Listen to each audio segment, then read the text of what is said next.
সার্থক, হ্যাঁ, কি দেখছো দেখি? একটা চুলি, এটা হলো দাদু।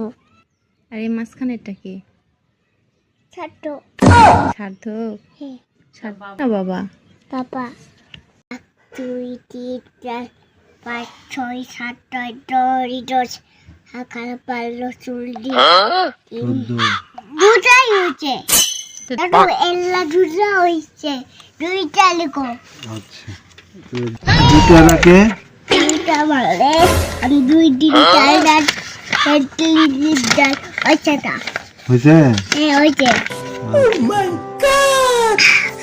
আমি কাজ করা আগুন দিয়ে শেষ। এটা এখানে কে রাখলো রে? ঘরের কি অবস্থা করে রাখছে!